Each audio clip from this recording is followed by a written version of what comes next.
Hi, in this video I want to talk about some random thoughts, mostly about aging and so on. I was just hanging out with my dad, and I always think how fascinating it is now that we have like 3 generations when we all meet together. And me and my wife discussed about how our kids will mostly remember us when we are in our 40s, because you always remember your parents at a certain age, and then they sort of get older from that age. I don't have any memories of my mother and father being young, so we will be remembered about in our 40s and so on. And I was just thinking about this aging thing, and how sometimes on YouTube, when I sit down and have a look, I end up at the start page, and I never click in those recommended videos or popular videos, but sometimes there's like videos similar to where are the child actors now, or what happened to these celebrities. And I'm always amazed at how they sort of change their appearance through all these surgeries and stuff. And even astronauts did, like Buzz Aldrin. He's really into it, and how people go too far with that. Actually, even so much as being vampires. Basically, when you look into Peter Thiel, one of the founders of PayPal, he's basically paying a young man to stay healthy and so on.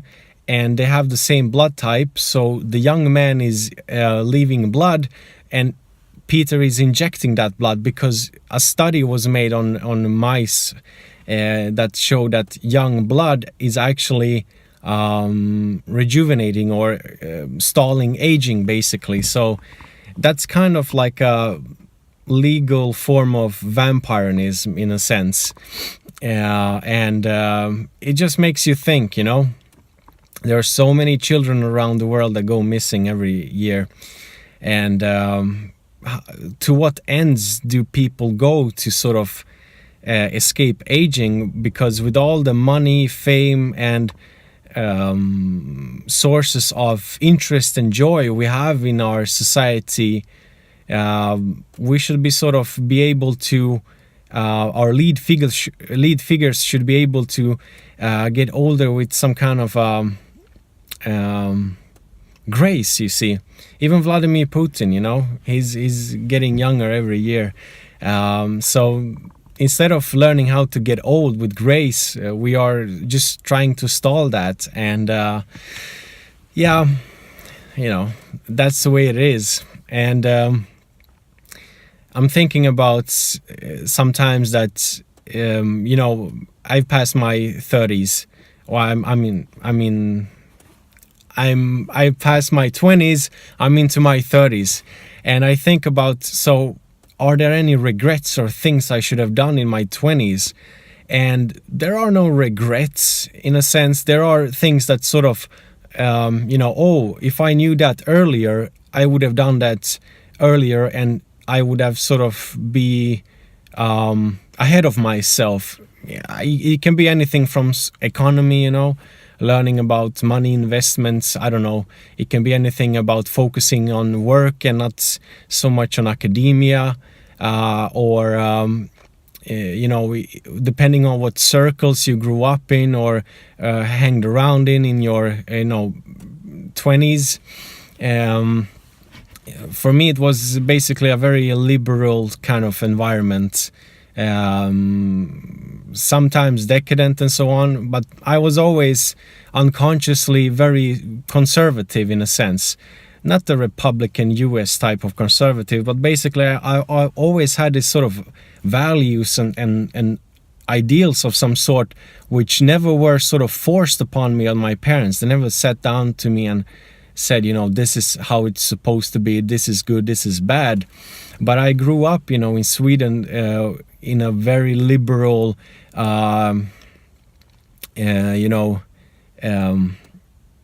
education system, environment, and so on, where everything should be just embraced uncritically, and accepted. And it's interesting. And just in hindsight, I realized, wow, I always had these sort of values and ideas, never in a sense that I was sort of better or worse than anybody else, but just in a matter of things I would do or not do, or say or not say, and act and so on.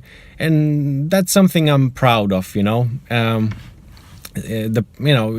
I think about the way I started off my 20s. And so yeah, and I think those values and ideas are kind of natural in a sense, because I consider myself to be sort of untouched by any indoctrination. I never had any political or religious indoctrination in my family. We were never sort of cheering one party, one faith, one ID, one method, and so on. So I was pretty much like a paga blanca, a blank page. So I could have ended up like anything. But I think due to some sort of like I don't know, a form of pureness that I sort of kept it sort of alive, I never got sort of on the edges, on the fringes of various ideas and so on. And and also one thing I think about is, I think people born around 1985 and so on are maybe the last generation to sort of see the shift before, we have a thing called internet, and internet is everything. So I belong to that last generation, and I embraced that early, and that was part of my sort of education, the online learning and reading, and finding threads and tangents, and looking into books and history aspects and so on, things that I still do, but it really was a major influence compared to the formal education. So there are many things that I now in hindsight also can say, oh, I should have known that, I should have done that. But they are not regrets. It's basically like, oh, I'm glad I know it now, because I can teach that or practice that, and my children will sort of see that, and not, how do you say, walk about in roundabouts or waste time,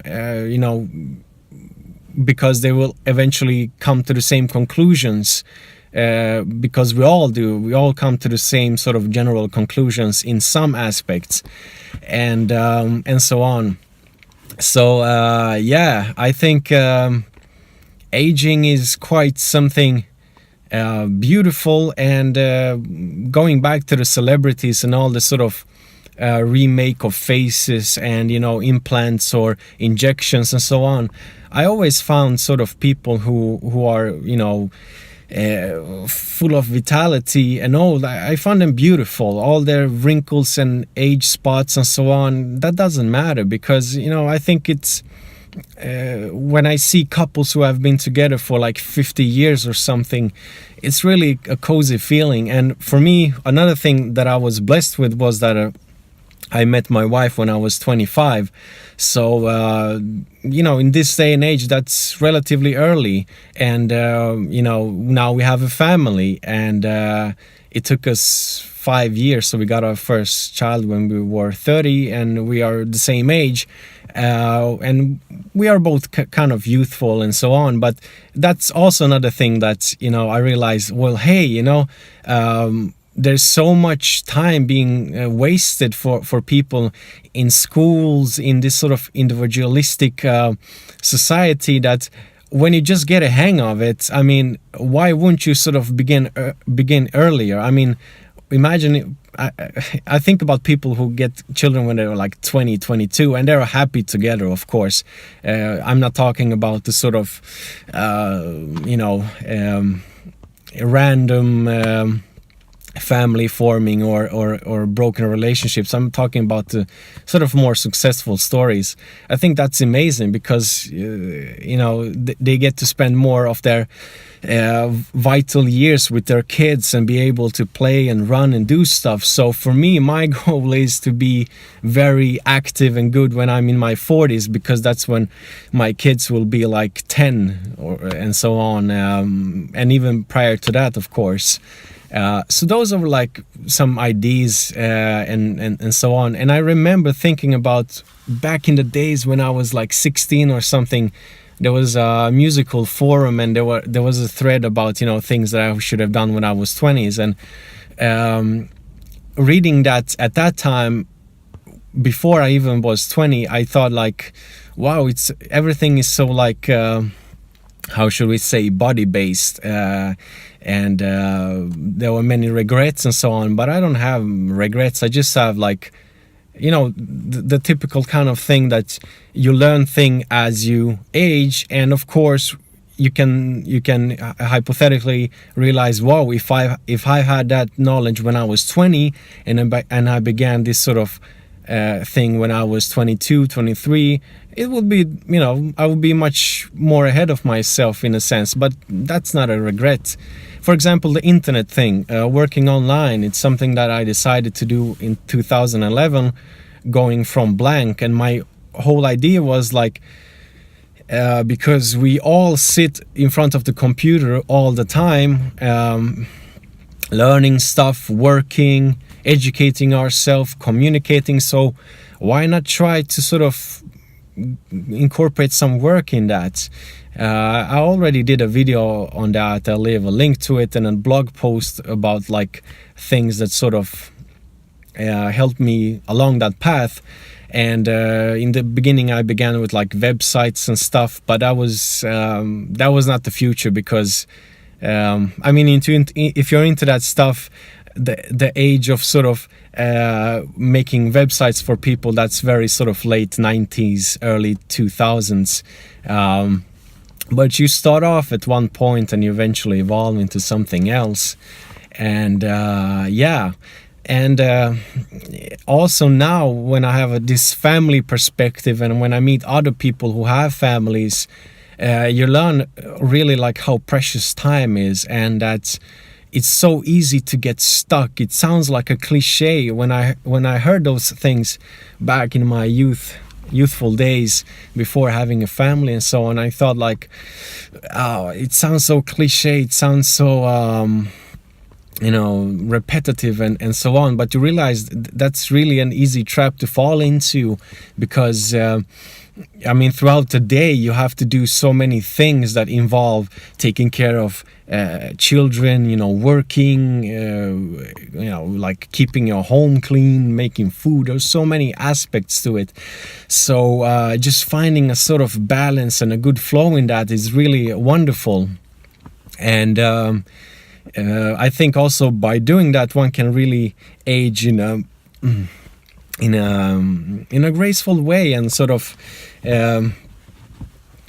sorry, I just had a meal at my father's place. So yeah, and yeah, I'm really fascinated about how afraid some people are of getting old. You know, their bodies should be a certain way, especially with people who are leaders and famous and so on. They never sort of they really promote the idea of aging is bad. And now we have the transhumanistic religion where, you know, aging should be reversed and so on. And I'm all for, you know, if they discover a way to do all that, that's fine. But you see, if you can't sort of be happy while living 60 to 80 years or something, what says you will be happy living 800 years? It will be sort of like a prolonged, extended period of doing the same things that you already do in life, in a sense. And even with extra time gained, you know, like having robot vacuum cleaners and dishwashers and all that, and everything going so quick, it really hasn't brought much time to people. People are experiencing more stress and so on, due to various aspects. I guess one is, you know, social media and the internet and being exposed to all these things people do and promote themselves, and everybody feels like I should be doing that, I shouldn't be doing that, and living sort of under a schedule of checking certain things in life before leaving this reality.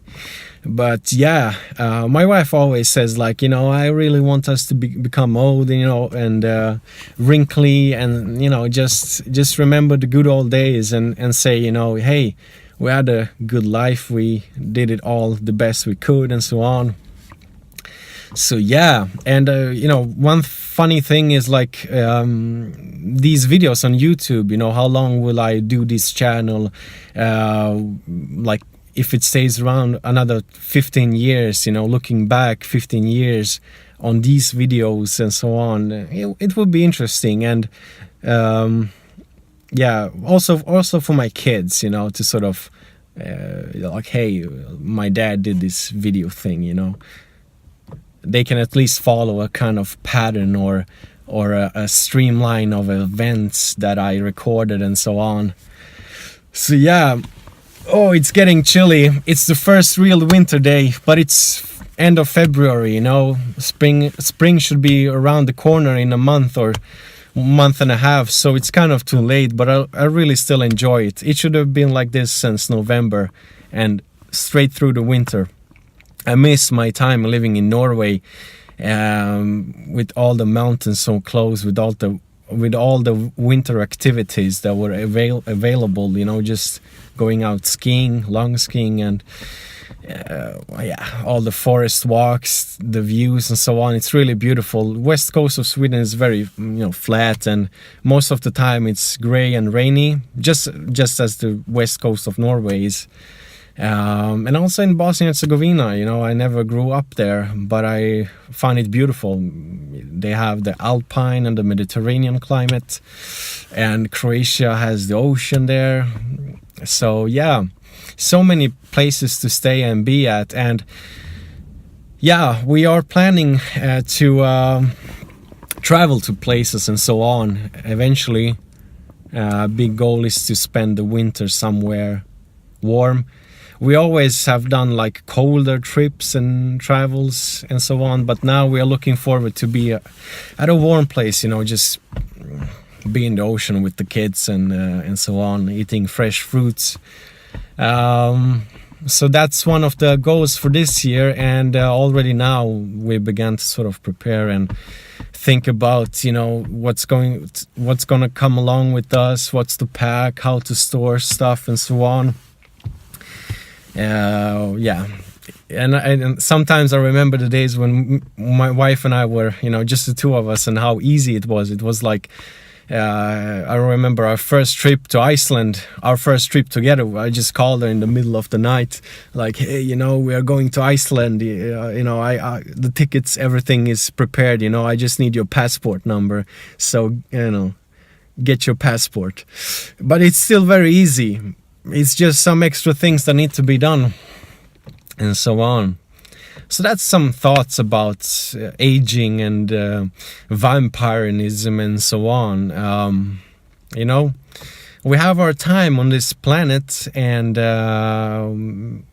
I think everything is possible as long as we know what we want, and we can't want so much. We only want like 2-3 things. Like for this year, for me, it's like I would like to be at a different place for a longer time together with my family, and 2 out of 3 things, but that's the one I want to mention now. Anyway, so if you have any thoughts, share them, aging and so on. I don't know how old my audience is, but last time I checked the analytics page, which I don't look into so much, it seems like there are mostly people between 25-35, which is no surprise. That's my age group, I guess. And I also welcome any other age group and so on. But one interesting thing was that besides the Americans and so on, Germans are like the biggest active group on my channel for some reason.